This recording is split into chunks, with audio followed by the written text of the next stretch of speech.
Hi அனைவருக்கும் மனமார்ந்த வணக்கங்கள். நான் தான் உங்கள் ஆக்டர் அசோக் குமார். இவரை நான் நம்மகிட்ட புதுசாக சொல்ல போகிறான்னு நீங்கள் ஒரு வேலை யோசிப்பீங்க. புதுசாக ஒரு மண்ணும் சொல்ல போகிறதில்ல, எல்லாம் உங்களுக்கு தெரிஞ்ச விஷயம் தான். பட் சில விஷயங்களை சம்டைம்ஸ் அழுத்தமாக சொல்ல வேண்டியது இருக்குது. ஏன்னா அப்போ தான் அது புரியுது. ஃபர்ஸ்ட் ஆஃப் ஆல், லைஃப்பில் பதட்டமாக இருக்காதீங்க, நிம்மதியாக இருங்க, அமைதியாக இருங்க. இந்த ஸ்ட்ரெஸ் எல்லாம் தூக்கி போடுங்க. லைஃப்பில் இருக்கிற மிகப்பெரிய கோலே உங்கள் லைஃப் தான். ஸோ இந்த நேரத்தில் இந்த மீட்டிங்கில் ஐயோ இந்த டிராஃபிக், இந்த ஸ்ட்ரெஸ் எல்லாம் விட்டு தள்ளுங்க. Celebrate your life. அந்த இனிஷியேட்டிவ்காக தான் சென்னை சிட்டி டிராஃபிக் போலீஸ் ஒரு பியூட்டிஃபுல்லான விஷயத்தை கொண்டு வந்திருக்காங்க, call the zero accident day. And இது ஒரு நாள் மேட்டர் இல்லை, இது வருஷம் பூரா, வாழ்நாள் பூரா நம்ம கடைப்பிடிச்சோம்னா நம்மளும் நல்லா இருப்போம், சாலை விதிகளும் நீட்டாக இருக்கும், மற்றவங்க லைஃப்பும் நல்லாயிருக்கும். 2 சிம்பிள் பாயிண்ட்ஸ். வண்டி ஓட்டும் போது, பைக் ஓட்டும் போது ஆல்வேஸ் உங்களோட ஹெல்மெட்டை போட்டுக்குங்க.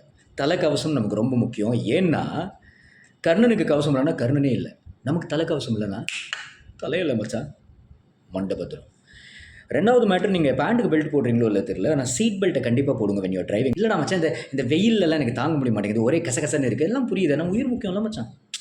சீட் பெல்ட் ஒரு சென்ஸாக இருக்கும்.